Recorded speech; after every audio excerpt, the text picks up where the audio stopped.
James, thank you so much for joining us and talking about your campaign and your candidacy for the at-large seat with the City Council.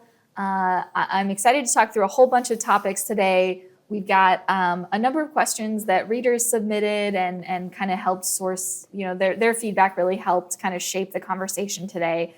And I want to start with just starting with the basics of why did you decide to run for City Council? What kind of led you to this moment? Well, thank you so much for having me, Megan, first of all. And, as a Sioux Falls Simplified subscriber, I'm truly excited to be here. Love. I'm chosen to run for City Council because I love this city. And I want to follow in the footsteps of those before me who have made this a welcoming, affordable, safe city where families can thrive. I've been preparing for this run for about 10 years.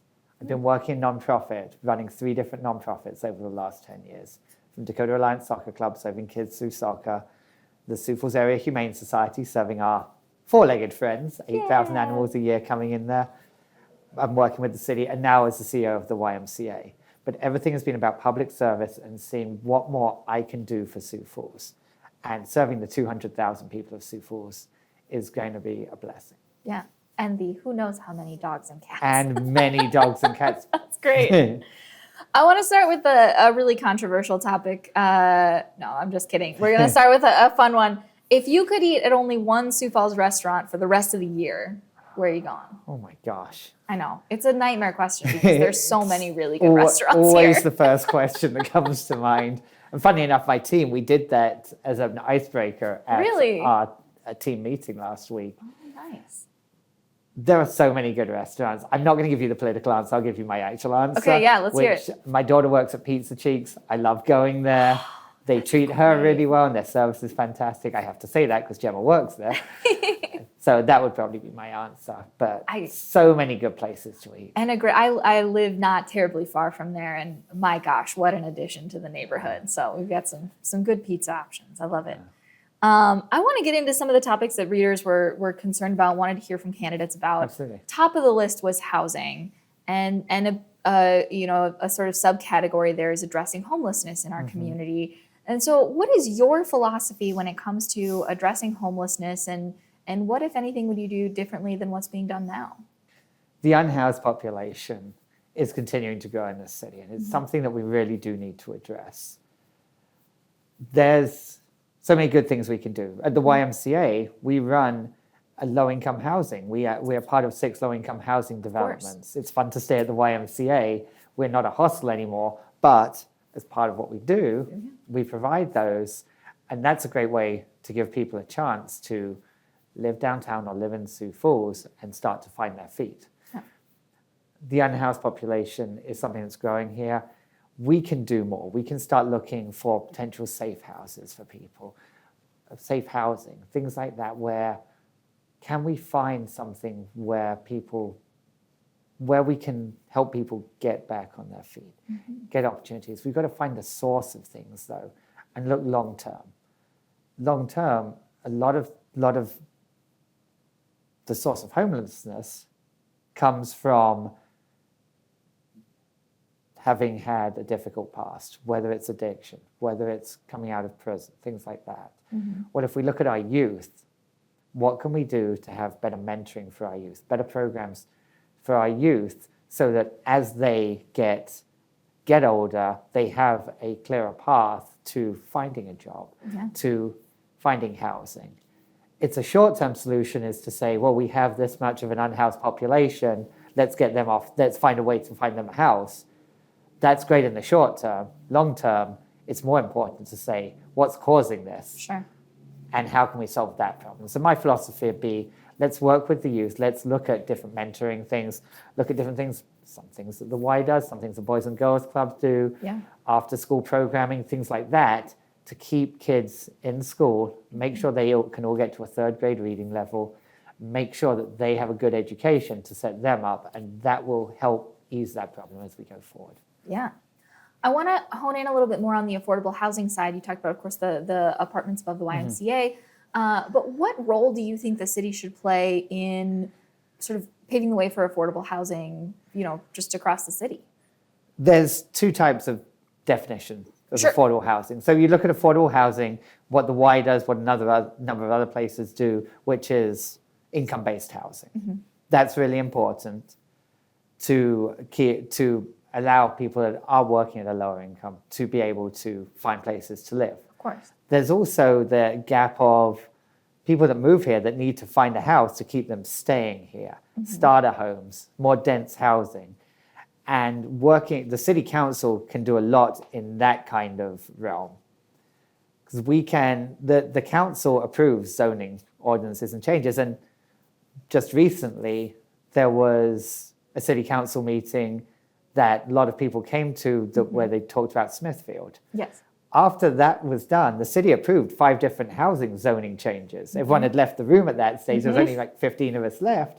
But it was some denser housing, some townhomes. Those sorts of starter homes need to continue to be built in Sioux Falls so that when someone moves here, whether they move here to work at Smithfield or Amazon, or if they move here after college with graduating with, none of us have a lot of money after college, there is a place for them to buy a house that they can afford as well. So either definition, the council can help zone those and encourage that sort of thing. Yeah.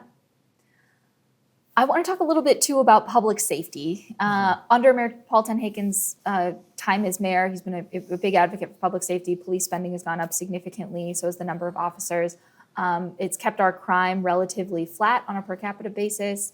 How would you, as a counselor, balance the needs in the community for public safety with some of the budget realities as we, see sales tax revenues kind of sluggish and property tax question marks and all those kind of things?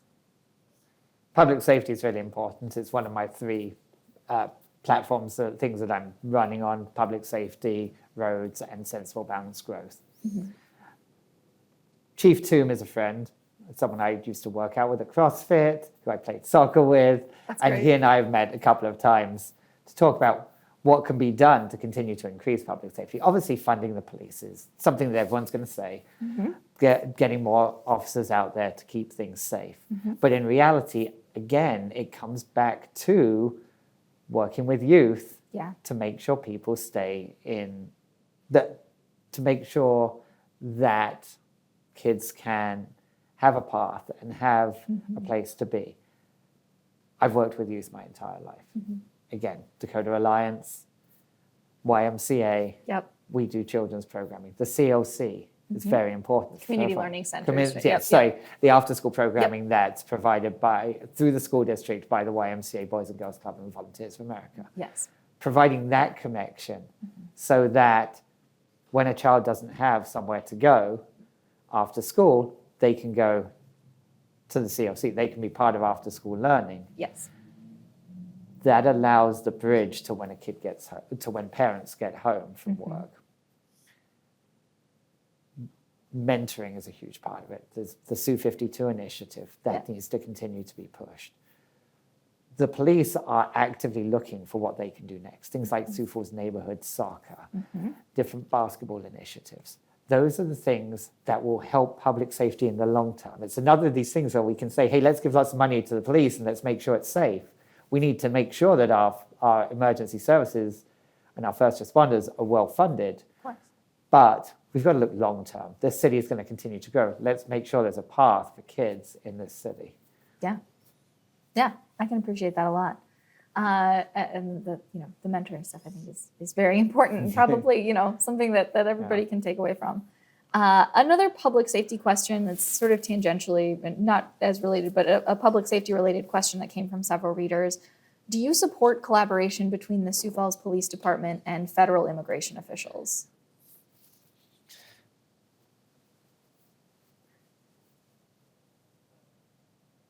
That's a difficult subject. It is, yeah. I would say it's important that federal and local law enforcement are on the same page. Collaboration is key. Now, do I agree with the way ICE is working right now and some of the things that are going on? Not necessarily. But Do we need to collaborate on a federal and a state and a city level? Absolutely. Yeah. Like everything else, there's probably a middle ground here. Mm-hmm. I've come from another country. Mm-hmm. I've been through the immigration process. Mm-hmm. I can appreciate how difficult that is and how much of a transition it is to come to Sioux Falls. Something that I think is important is to know that as a city councillor in Sioux Falls, I represent all residents of Sioux Falls. That isn't just the rich, the poor. That is people that are living here, whether they are living here documented or undocumented. They are citizens of Sioux Falls. So it's important to remember I'm representing documented and undocumented. Absolutely. The answer, there isn't a full answer there. They need to collaborate. But I would like to see a slightly different tact taken by our federal immigration officials. I'd love to see a pathway to citizenship, a pathway for those who are here undocumented, rather than scaring them into their homes by having ICE out there looking for undocumented people. Let's invite those that are undocumented, that are productive members of society, which most are, and say, hey, come to us, come to immigration, and we will give you a pathway to being a documented citizen. That's the path forward if we want to truly solve that issue in this country and in South Dakota. Yeah, thank you for that. I want to hard pivot. We're going to talk about the arts. Okay. The city's in the process of developing an arts and culture master plan. Part of that research they've done so far revealed that most Sioux Falls residents do support some level of public money going to the arts. How would you personally approach decisions about funding public art projects?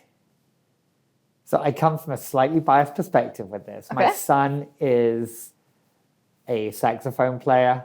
Cool. Been very involved with the arts. He's a senior at Lincoln, looking at Marching band?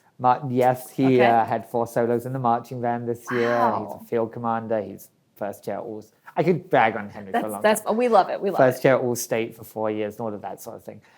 He's looking at where to go, but I've seen the value. I've never been a big music person. I'm going to use the music as an example. Yeah, of course. I've come to see the value of the arts, both for kids and for adults, in things like the Levitt. That what a great gathering place. People can unite behind music, and things that bring us together are so important in today's society because there's so much that divides us.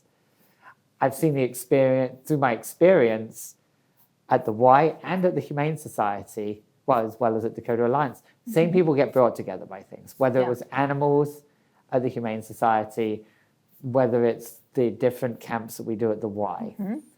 Arts bring people together. It's hard to get too upset with someone else when you're both watching a music concert or you're visiting a display at the pavilion. Anything like that brings people together. Yeah. It's great. And so I think funding to the arts is really important. I appreciated the additional position the city had for an arts person. The sculpture walk is a crucial part of Sioux Falls. It's something that is unique to us, and finding something unique in our city is great. So I'm all in favor of funding for the arts. Fantastic. Another topic I want to touch on is sustainability. The city a few years back developed a sustainability plan. What would be your approach to protecting our natural resources and focusing on environmental sustainability? And particularly in reference to, as development continues in Sioux Falls, how would you kind of prioritize that balance? Sustainability has come to the forefront a little bit through data centers, that uncontroversial topic, and through Smithfield, through other things. Funding ventures that are more sustainable and that create sustainability is important as we look long term. It was great seeing Lloyd companies build the steel district over some different waste areas that were there that are here in Sioux Falls. They build a sustainable area of town. That's always been important. You look at Sharapa Place; those are green buildings. as much sustainability as possible, minimal water use, things like that.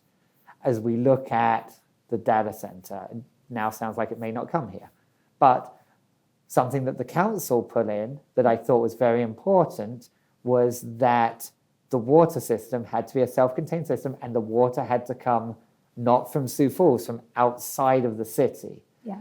That allows it to be, if it is here, it is sustainable.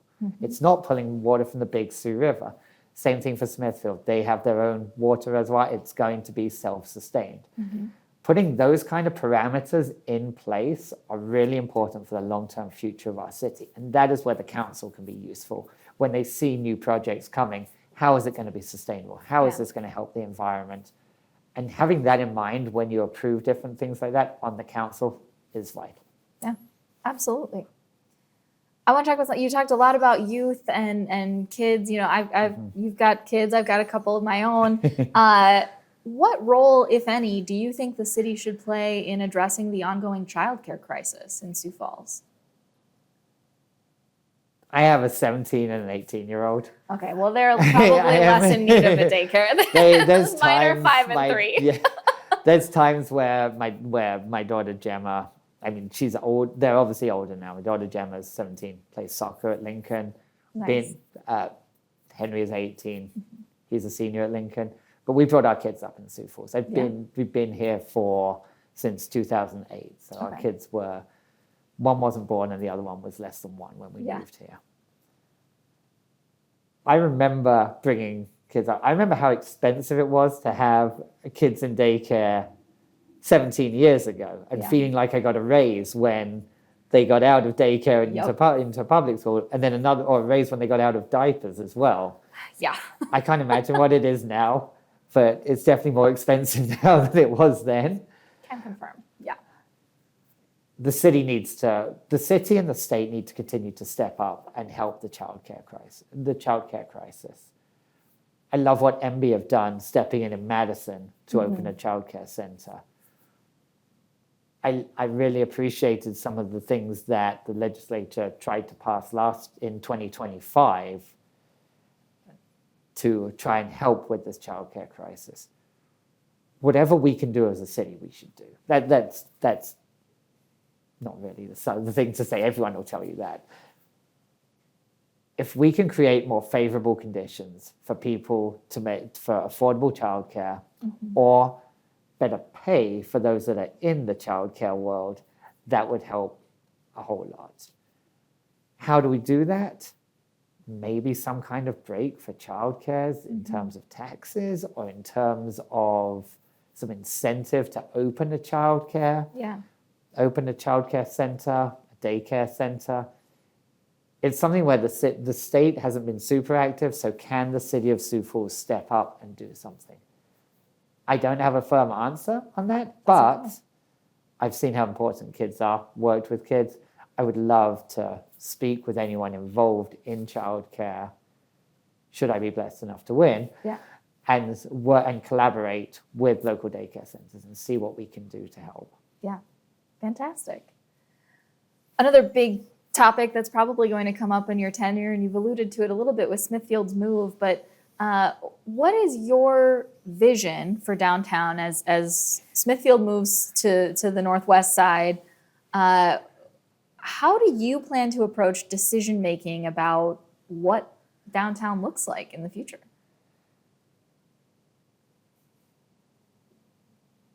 That's a great question. My personal vision, I'd love to see a soccer stadium there, but I've been informed that,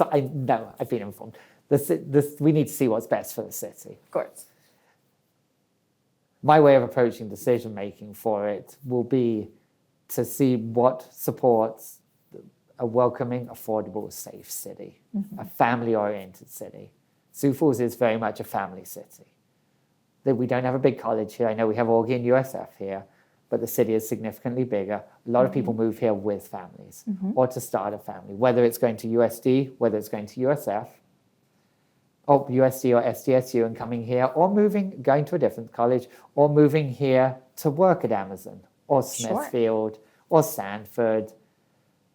the thing that has always appealed to me about Sioux Falls, and it's the reason we moved here with a young family, it's the reason we decided to stay, is how family-oriented it is. With the parks, a great school system.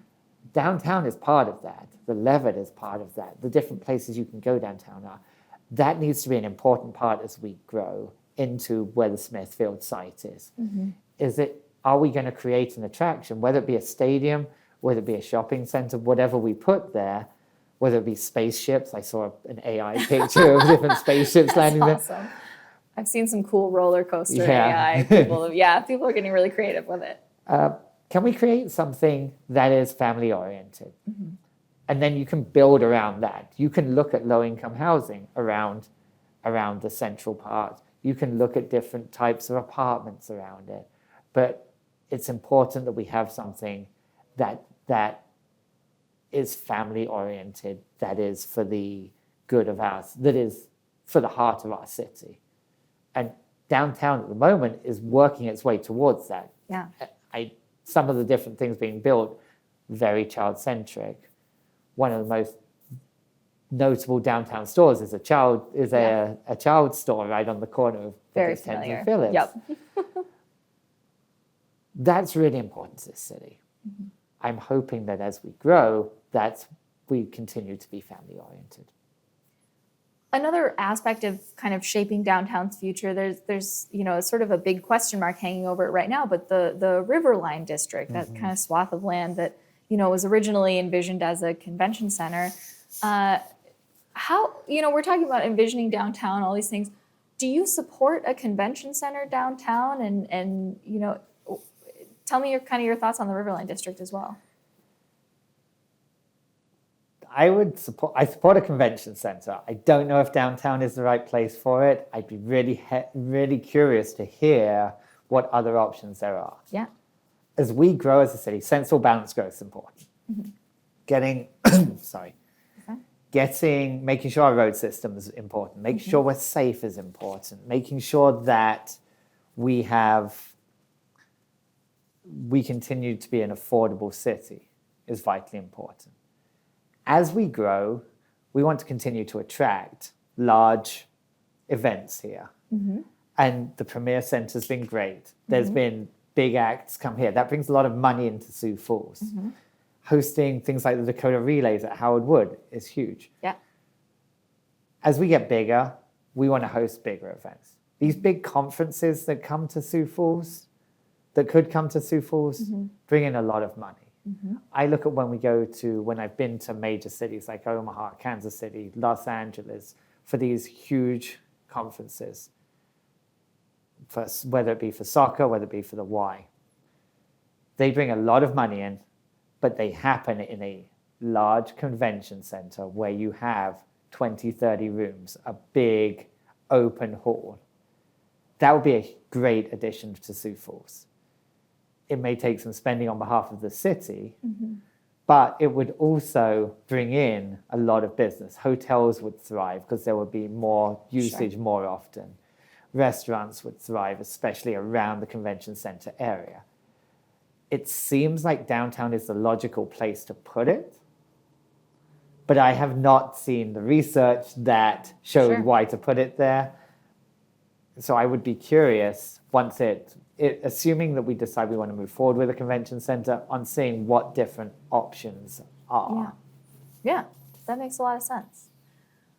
Another topic that I want to address, and we talked about some of, you mentioned the data centers in Smithfield. There's been a lot of pretty late nights for the city council. Yeah. And I think some of what's resulted from the amount of public input, there's just a sense among some in the community that the city council doesn't listen to its constituents. Do you agree with that sentiment, and how do you plan to seek feedback from the people you represent?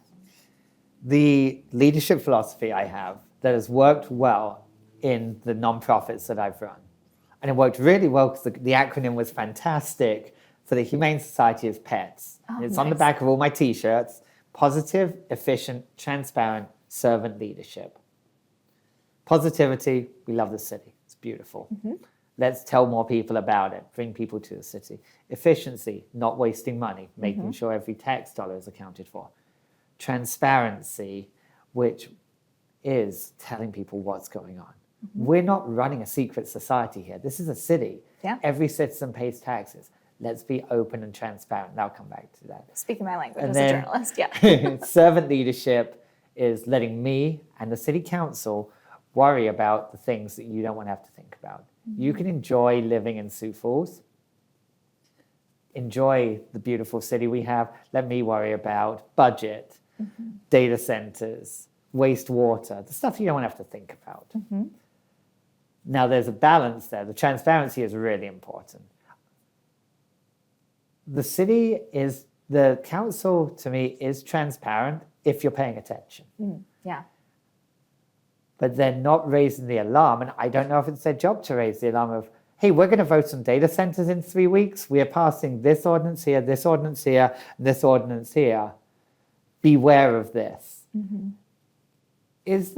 Whose job is it to let people know? Because by the time there was a huge outpouring of the data centers, it was the second reading of the final zoning decision. Right. Knowing that it had gone through planning commission, knowing that it had been in discussion at both meetings. Yeah. And they'd already passed a couple of things, including there was one meeting that I was at. There was a big ICE protest back in August of last year.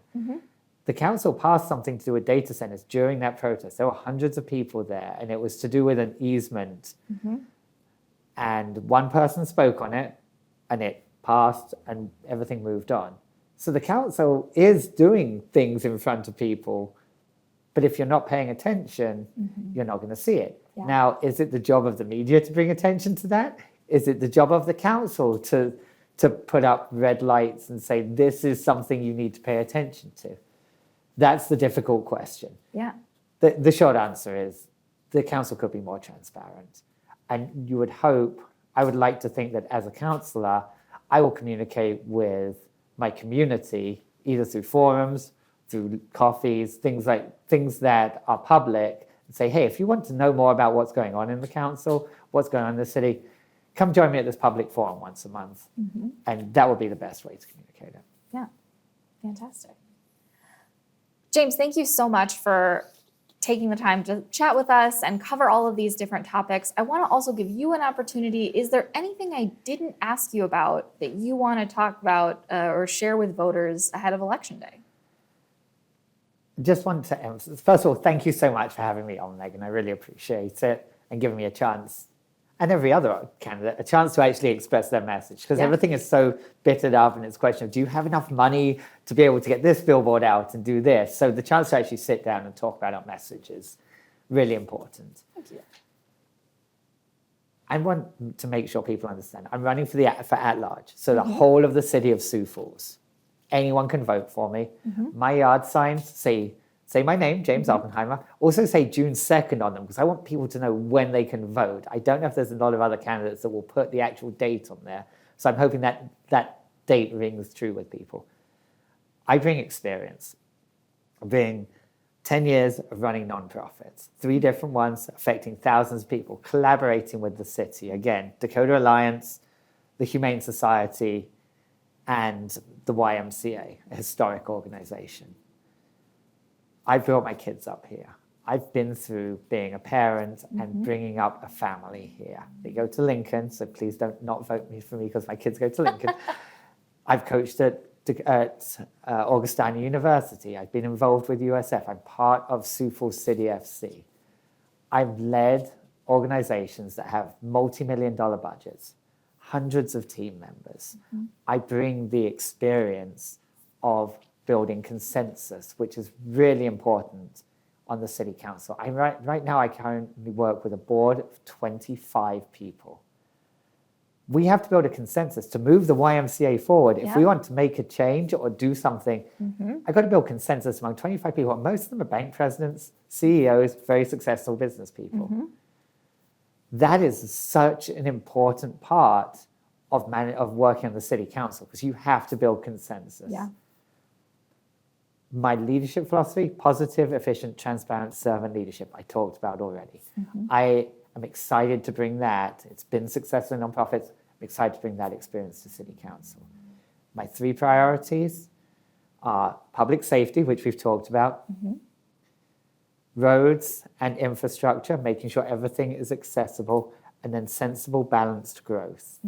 That is, as this city grows, let's make sure that as new neighborhoods pop up, they are part of the bike path, they have a park system, there's a place of worship, it's zoned for the right type of housing for that area. I went through Citizens Planning Academy. Sure, yep. Zoning stuff, and a lot of people go through that. It's really interesting to learn about it because so much of what happens with the council is the boring stuff. Everyone loves these big, sexy meetings where there's hundreds of people there getting upset. That is 4 or 5 meetings a year. The other 30 meetings are sitting, going through zoning. Yep. I enjoy looking at that stuff, saying, hey, look, we're going for tighter, more dense housing here. We need to rezone this area. That's fascinating to me. A lot of people don't find that fascinating. A lot of candidates are here for the big, sexy stuff, but maybe not so interested in that stuff. It is really important to have experienced, quality leadership. I bring that, and I cannot wait to be the next city councillor for the at-large seat, the at-large A seat on the Sioux Falls City Council. Fantastic. James, thank you so much. I really appreciate you taking the time, and best of luck to you on the rest of your campaign. Oh, thank you so much, Megan. I appreciate you taking the time to talk to me.